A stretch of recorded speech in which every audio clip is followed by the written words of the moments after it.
subscribe-nya, kasihan.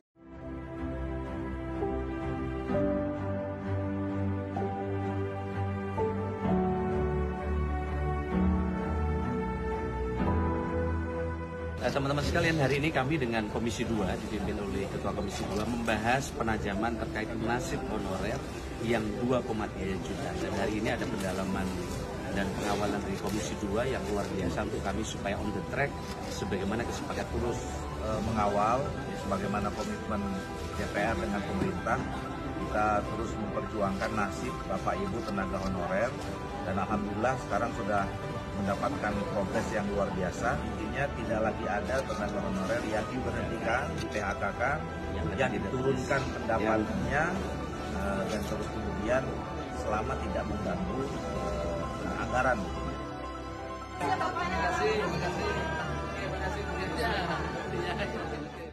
Untuk lebih jelasnya ada artikel dari PAN-RB dijelaskan bahwa Anas menghadiri rapat kerja bersama Komisi 2 DPR RI di Jakarta pada hari Rabu 17 bulan 1 bahwa penyelesaian tenaga non-ASN atau honorer masih menjadi prioritas pemerintah. Menteri Penyalahgunaan Aparatur Negara dan Reformasi Birokrasi PAN-RB Abdul Anas menguraikan sejumlah langkah pemerintah terkait penataan tenaga non-ASN. Salah satunya melalui seleksi calon ASN tahun 2024. Penataan tenaga non-ASN nanti dilakukan secara bertahap. Pemerintah DPR, DPRD, DPD bersama para pemangku kepentingan lainnya berkomitmen yang sama untuk melakukan penataan tenaga non-ASN secara lebih baik. Menteri Anas usai rapat kerja DPR RI Jakarta pada Rabu 17 bulan Januari. Dia menyebut salah satu bukti konkret penataan tenaga honorer diantaranya adalah kebijakan melarang PHK massal honorer pada 2023. Kementerian PAN-RB juga menerbitkan surat ke seluruh instansi pusat sampai daerah agar tetap mengalokasikan pembiayaan bagi honorer pada tahun anggaran 2024.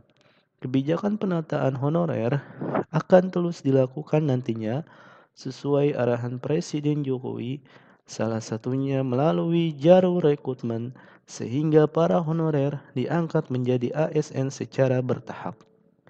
Termasuk tahun ini juga digelar rekrutmen CASN, diantaranya memberi ruang bagi para honorer, ujar Anas.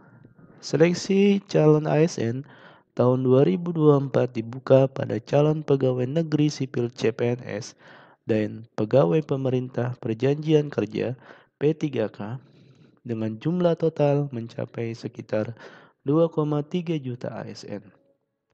Di mana nantinya P3K mencapai kurang lebih 1,6 juta formasi.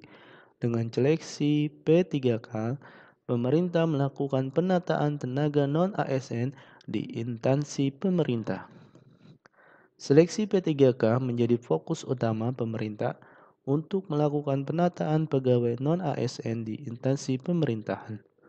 Seperti diketahui bahwa sebelum lama ini, Presiden Jokowi telah mengumumkan pembukaan seleksi calon ASN tahun 2024 mencapai 2,3 juta formasi. Menteri Anas merinci instansi pusat mendapat formasi kebutuhan 429.183 yang terdiri atas 207.247 CPNS dan 221.936 bagi P3K. Formasi tersebut merupakan gabungan untuk guru, dosen, tenaga kesehatan, dan tenaga teknis.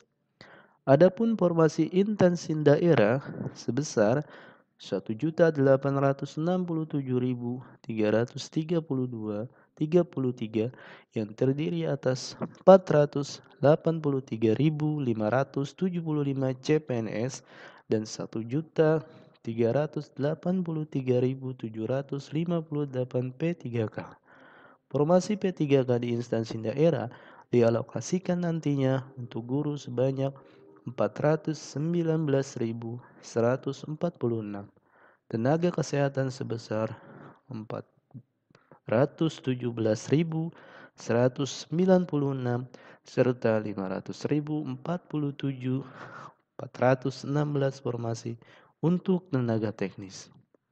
Sebagaimana kesepakatan Kementerian Pan-RB, BKN dan Komisi 2 DPR RI terkait penataan tenaga non-ASN nantinya yang terdaftar dalam database BKN diselesaikan dengan mengikuti seleksi CASN tahun 2024 untuk menggambarkan kualitas dan kemampuan kompetensi masing-masing yang penilaiannya dilakukan melalui peringkat terbaik secara berurutan.